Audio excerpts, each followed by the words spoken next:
Good morning and welcome to MarketCast 29. And I guess I should start by mentioning the shirt, shouldn't I? Yep, they are love hearts. And yes, it was originally intended that it was going to be for the Valentine's MarketCast. It got delayed. What would you have done? Thrown it in the bin? We can't waste stuff like that. So here we are. It's a late Valentine's shirt for MarketCast 29. Last month, I talked about the summer dip, didn't I? And I predicted that following the stamp duty hiatus that we were going to see a little bit of a lull in the summer market. Of that, I'm absolutely convinced. Nothing has shaken me from that belief. And I'll come back to that in a moment or two and try and give you some evidence of why I believe that's the case.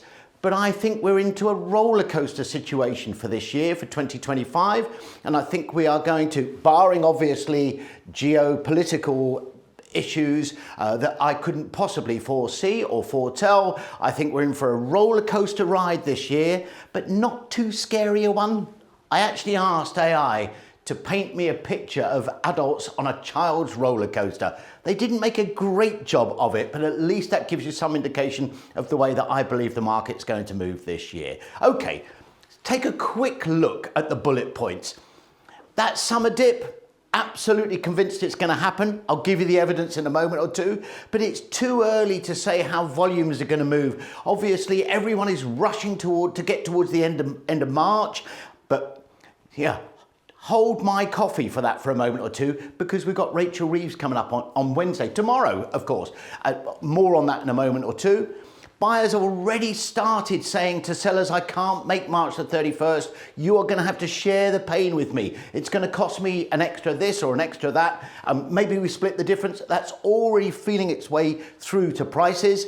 Inflation is actually on the march again. It jumped in January. It killed off the potential rate rise. You'll probably remember last month I said it was a 50-50 shot as whether we would see a bank rate fall in February, and of course we didn't.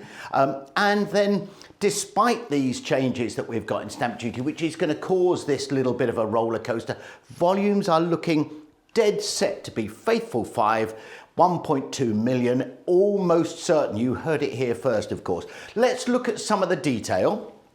But before we do, I know I keep talking about the summer dip. I just want you to share this with you. I showed you this slide last month. This is the RICS January survey. Now, don't forget, the RICS is actually a survey that's carried out amongst the surveyors, the people that actually value the properties you're trying to sell. I showed you this. Over on this side here, these are price expectations over the next 3 months in the mauve line and over the next 12 months in the azure sort of dotted line there. And I showed you this, didn't I, last month? Don't forget, that line that runs through the middle is the balance of surveyors that think things are going to go positively against the balance of surveyors that think things are going to go negatively. This is not the factor by which they're going to rise or fall. And you can see there was a real big turn down, wasn't there, in January, in the January survey of surveyors saying, do you know what, I actually think prices in the short term are going to fall. And I pointed that out. Look where we are now. That has now moved into negative. That is exactly as I predicted, and it convinces me more than ever we are going to see this summer dip. Importantly, why the roller coaster? Look where we are for the annual number here in azure. That also has just come back a little bit in terms of the confidence of the surveyors, the people that are valuing the houses. But while the 3-term measure has now moved into negative, so there's a greater balance of surveyors think prices will move backwards in the next 3 months, over the year, it is still very, very firmly in the positive. So by far and away, the majority of valuers across the UK believe that prices are actually still going to climb over the year. Everything fits with what we said about that summer dip and the roller coaster situation. What's going on? What's the background in the press? I'm sure you're all aware of this.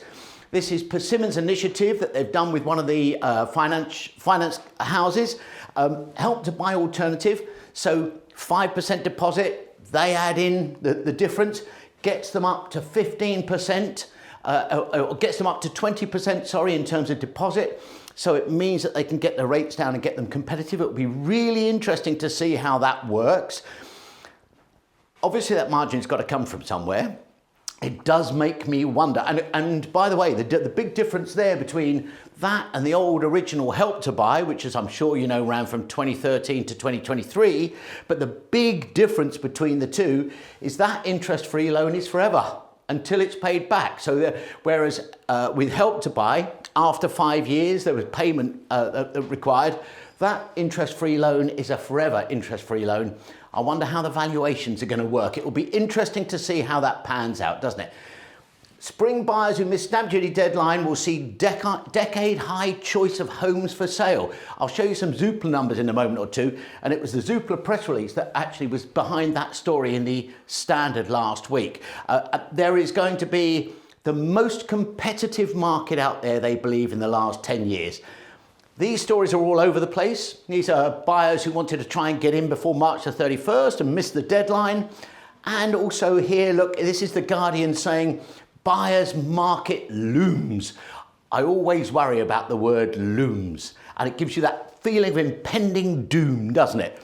Let's take a look at some of the detail and some of the dates. Now, I love this picture of Rachel from accounts while she is pondering the polemic-inducing stamp duty tax, the second most hated tax in the UK after inheritance tax.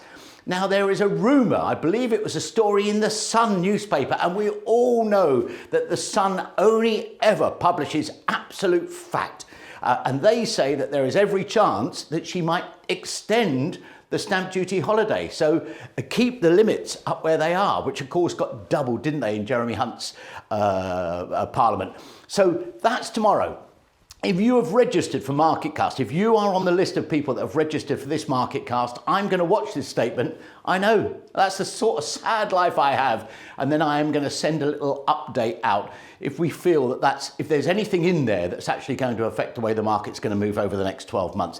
But that is a really important event. And of course, on the same day that that's happening, we've got the inflation numbers for January as well, and they're going to be, for February as well, and they're going to be really important because they are probably going to dictate the way that interest rates are going to go. And of course, interest rates are going to dictate the way consumer confidence is going to go, and that is going to have a really significant impact on the market.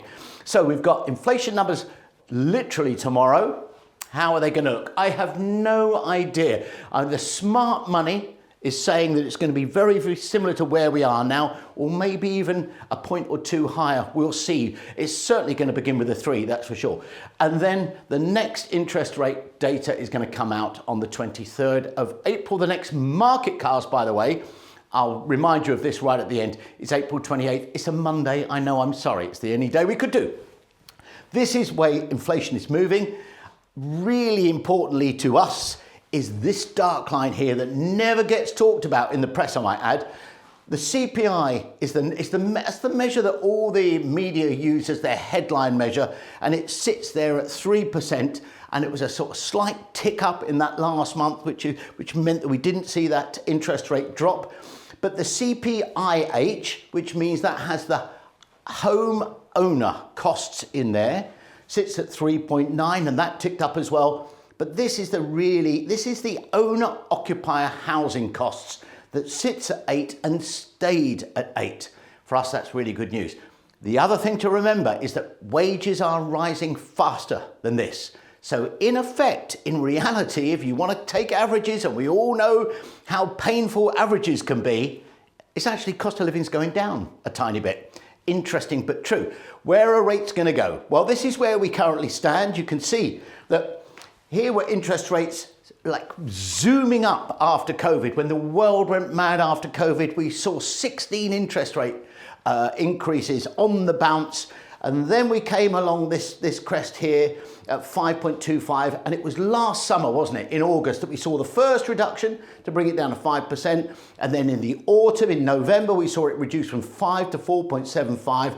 And then, of course, we saw just in February, that reduced down to, just in March rather, in February, Matt, that reduced down to 4.75. That's where it currently stands. Where's it going to go? Well, that's down to these guys. And they are meeting on May the 8th. That's the next MPC meeting. And then again, very quickly afterwards on June the 19th. So there's no chance of anything happening before May. I think we'll see a cut. So I reckon, this is what I believe. I reckon that in May we're going to see it reduced to 4.25. I think they'll probably hold it in June, but I think that we will see sub 4% before we get to the end of 2025. Hey, that is really just a guess. As many of you have pointed out down the years, I'm no economist, but I think looking at the background and looking at the desire to try and kickstart the economy, that's the way I believe that interest rates are going to go. And what about the data that we're working with? Consumer confidence is so important. And I started last month trying to match up the way that consumer confidence runs with the effect that it actually physically has on the housing market. I'll show you a little bit. I brought it up to date by a month. This is the line through here that's 0. Thinking back to those RICS charts, so anything above that line means the majority of the people questioned in this survey, a survey that's been running over 50 years, the majority say things are going to be positive over the next 12 months as against negative. And that line that runs along the top there and is just keeping its nose in the positive territory is how people feel their own personal finances are going to fare over the next 12 months. And you can see there's just about a majority of the 2,000 people that they ask feel that they're going to do better rather than worse. After that, it's all bad news. If you look at how people feel about making a major purchase, that's the green line there, whether it's a good time the next 12 months to buy a new kitchen or buy a new house or buy a new car, you can see it's deep in negative down here. And it's just holding its own down there. I think everyone is holding their breath in that respect. The red line is the overall index score. So those two lines, the red and the green, are so important to us in terms of how we feel that's going to affect the market when we want to look forward. This blue line here is how people feel the UK economy is going to go over the next 12 months. And you can see it is truly in the depths of despair. This is close to its all-time low back in September 2022 after that Liz Truss mini budget. Do we remember that? I don't want to give you nightmares and remind you about it. But let's just take a look at these red and green lines. Let me just show you this in more detail and let me match it against this line here. This is one of my favourite surveys. This is the Property Mark survey. So these are all the independent estate agents that are members of the Property Mark organisation. And every one of them, every month, gives the number of deals that they did at asking price or better. So these are deals done. As a percentage of all the deals done, these are the deals that are done at asking price or better. And I think it is possibly the best, if you like, top line indication of the way the market's really moving. And you can see, if I take you back to 2022 during that crazy time, when, if I took you all the way back to April 2022, 80% of deals were done at asking price or better. I mean, that's bonkers, isn't it? And you can see then where we went through 2022 and into 2023, how bad the end of 2023. This was the real low point down here, wasn't it? December 23 was really difficult. It's climbed back a little bit and it's bumping along the line. But I take that line of deals, and if you literally superimpose that, here is the overall consumer confidence index and the index of whether it's a good or a bad time to make a major purchase. So let's just superimpose that line, because this is what we did. That's that line there. But let's move that back by how confidence was 6 months previously. Look at that. It is extraordinary but true. This is now updated here with the March numbers. Let me just add that in for you. It's unbelievable how this mirrors. If you wonder why I put so much emphasis and spend so much time on consumer confidence, it's because it's like having a free crystal ball in your living room. You can't argue with that sort of data. And I could take you back over the last 20 years, and that would still be as valid as the chart I'm showing you there. So that is why I spend so much time on it. That is why it's so important. And I build that all into my market factor matrix, TM. And you can see this is where we were in March 2024, and this is where we've moved in the last 12 months. Look at this little tinker charging across the screen here. That's the stamp duty issue, isn't it? Because stamp duty now, we've missed the deadline now. You're not going to be buying a property and legally completing it before the end of March. So stamp duty now moves into that negative because people are thinking, I've missed the boat. I believe that is a massive opportunity for the new build industry because you can do stuff there where people in the second-hand market are not going to be saying to potential buyers, I tell you what, I'll pay your stamp duty increase for you. You can do that without perceptively devaluing the product, the brand. So I think there's a real opportunity for new to grab additional market share over second-hand. Look at this up here, how important financial products, discounts, these are going to be massive over the next 3 months. You can use these, all of these blue items up here in the top right-hand quadrant that have a real positive effect are all in your gift. Moving back here, consumer confidence continues to fall. Look at where the employment market is. If I took you back 2 years, that was up in here, and that has literally moved right back there, as have lifestyle changes. Although, interestingly, that's had a massive effect on the market for flats over houses, and we'll have a look at that. But I look at that picture, excuse me, I look at that picture and I look at consumer confidence, and that paints for me my roller coaster prediction for 2025. I feel very, very confident about the way that's going to outturn.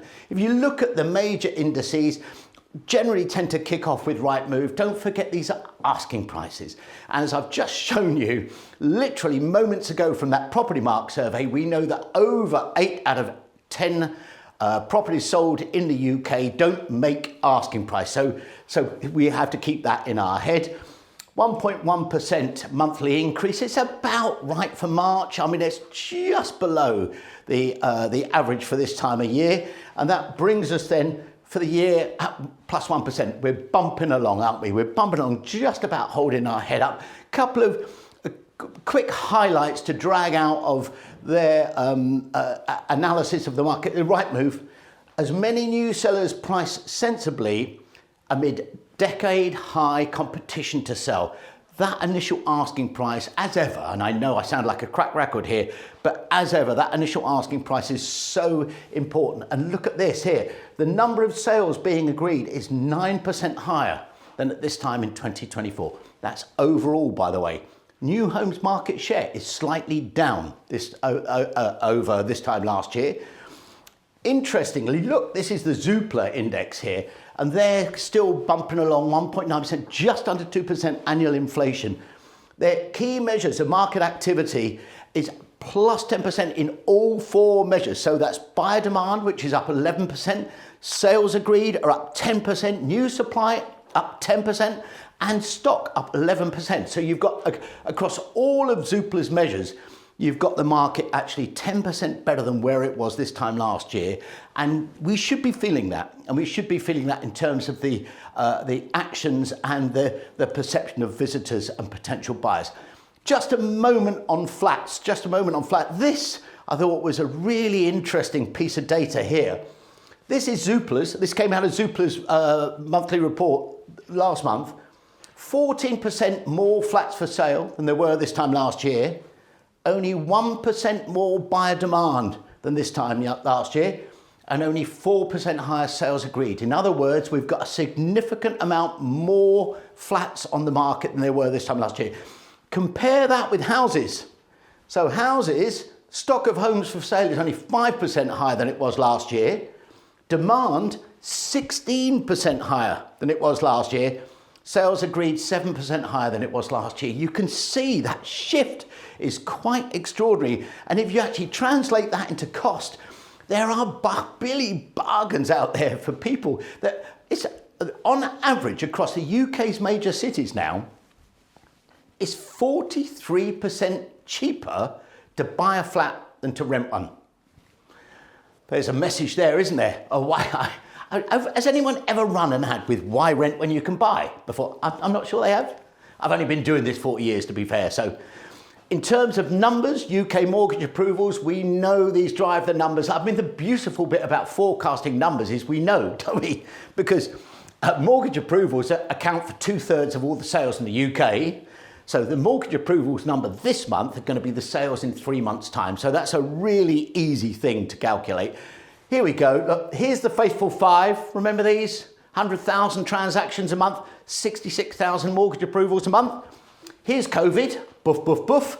And look, here we are, 66,000 again. We are back to the faithful five. It's what I have been predicting since last December. That's where we are.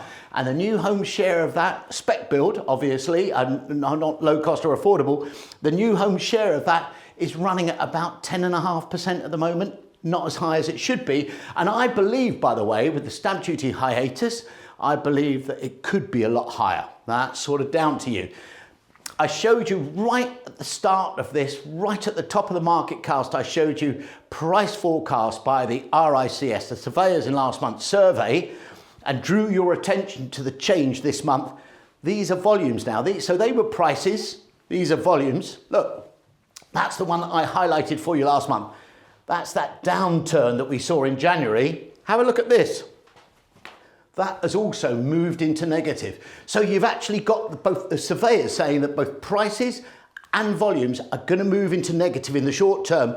But look, when you look at the annual number here and here, January and into February, they are still very much in the positive. So they are seeing this roller coaster just as I am.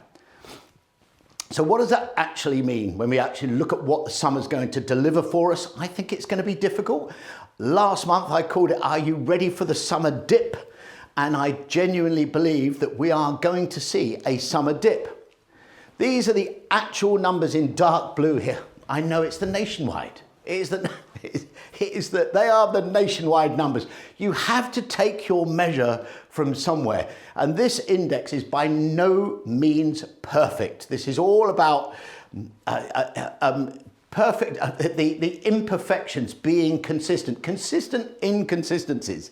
That's the phrase I was searching for. So it gives us a really good idea of how the market's moving. We're comparing like for like. I saw that we would see that fall as I predicted last month. I actually saw that that would actually going to be a little bit lower than that, but we did indeed see that fall. And this is what I think is going to happen as we look at the summer. I think we're going to dip down here, and I think inflation is going to zero or maybe even move negative in a high summer of this year, depending obviously on what Rachel does tomorrow, and that we can only wait and see.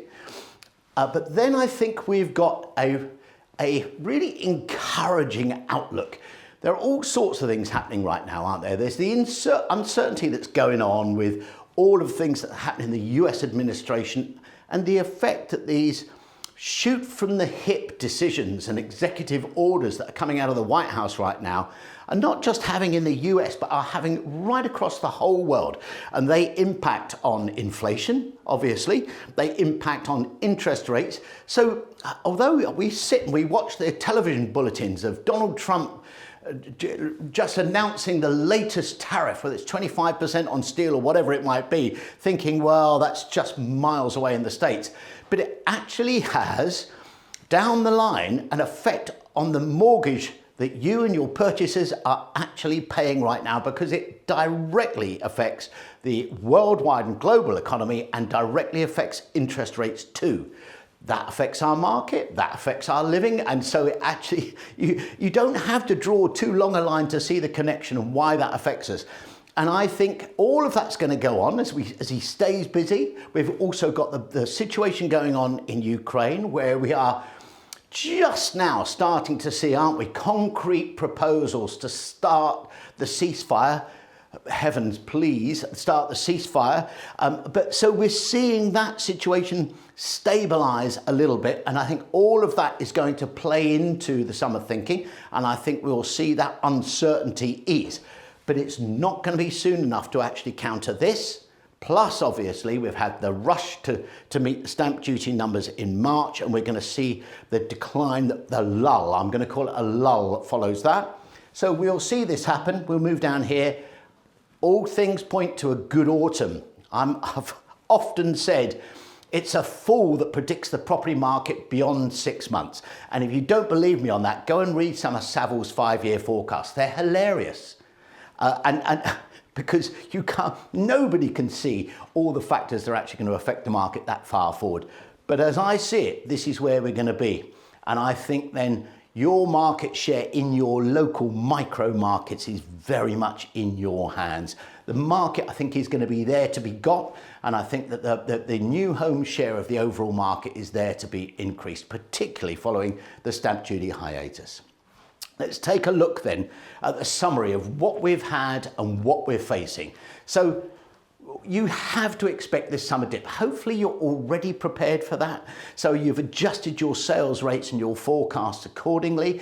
And of course, that's a huge amount of that is going to depend on what Rachel Reeves announces tomorrow and the inflation numbers that are going to come out tomorrow. She will already be looking at those inflation numbers long before you and I get to see them. When she stands up in the Commons tomorrow, she'll already know what inflation is doing. So that number is going to be a really significant factor in the calculations. That summer dip is going to apply both to the prices and to volumes. So there's no escaping that other than taking a little bit of attrition. And this is the classic question. Do you take a little bit of attrition on margins now to keep sales rates where you need them to be? Or do you say to yourself, do you know what? I think autumn is going to be a better market. I'm going to sit tight and I'm going to go through a little bit of pain. So when I rock up to the MD on Monday morning and he asks me for the weekend's numbers, they're going to be disappointing at the moment because I'm going to hold margins where they are. Please don't give him my phone number or her my phone number. This is just a suggestion for discussion. The ship obviously has now sailed in terms of completions prior to the stamp duty deadline, unless Rachel takes that stamp duty deadline and moves it. It's extraordinary. During the COVID, the hiatus that was caused by the changes in stamp duty to try and encourage the market to come back following COVID in 2021 and early 2022, that stamp duty exemption was shifted. It was shifted twice. The holiday where everybody screamed and said, we can't get conveyancing done. It's taking 16 weeks to get a deal through to completion. And they extended the deadline. This time round, they said, we are not going to extend the deadline. It will end on March the 31st. I wonder. We'll find out tomorrow, won't we? It won't be the first time that a politician has made us an absolute stone cold promise and then adjusted it afterwards. I'm staying with my forecast of annual price inflation. I think we're going to see it about 1.5% over the year, despite the fact we're coming up to this summer lull, which is going to be a bit of an issue. I think that the autumn increase is going to take care of that. So do we hold our breath? Despite the distortion of these changes in stamp duty, and that obviously has already created volume issues, the conveyancing situation, you don't need me to tell you, is absolutely dire at the moment. But the volumes, they're going to end up where we were in the faithful 5 pre-COVID, 1.2 million. I think you can put your shirt on that. Even this shirt you could put on that. And the new home share is come down to around 10%. But we could affect that, or the industry can affect that. It's interesting to see that the number of live sites right now is like hovering down around 1,800. Whereas if you actually look pre-COVID, the number of live sites was closer to 2,500. So, there is a significant fall in the number of live sites out there for all the reasons that we all know only too well. But I still believe that we have an opportunity to affect market share. That will be one of the reasons why that share is probably about 1.5% lower than it was in 2019. We can adjust that. We can make that happen. Okay. That's MarketCast 29. In terms of MarketCast 30, be really careful when you go searching for that, because in any browser, when you put 3 X's in, I can't guarantee what the results are going to be, okay? Hopefully, once you've worked that through and tried, at least it gives you a damn good excuse, doesn't it? If somebody peers over your shoulder and they say, what have you got on your screen? Yeah, I'm just looking for Matt Fleming's MarketCast for April. It's on a Monday, I'm afraid. It's the only day that we can do that week, but it is going to be the one that really shows us how summer is going to pan out. So it will be a very important market cast, and I do hope you're going to be there for that. A big thank you to the production team this morning, to Josie, to Joan, and to James. It all went off without a single issue other than the dreadful shirt. And I'll see you in April.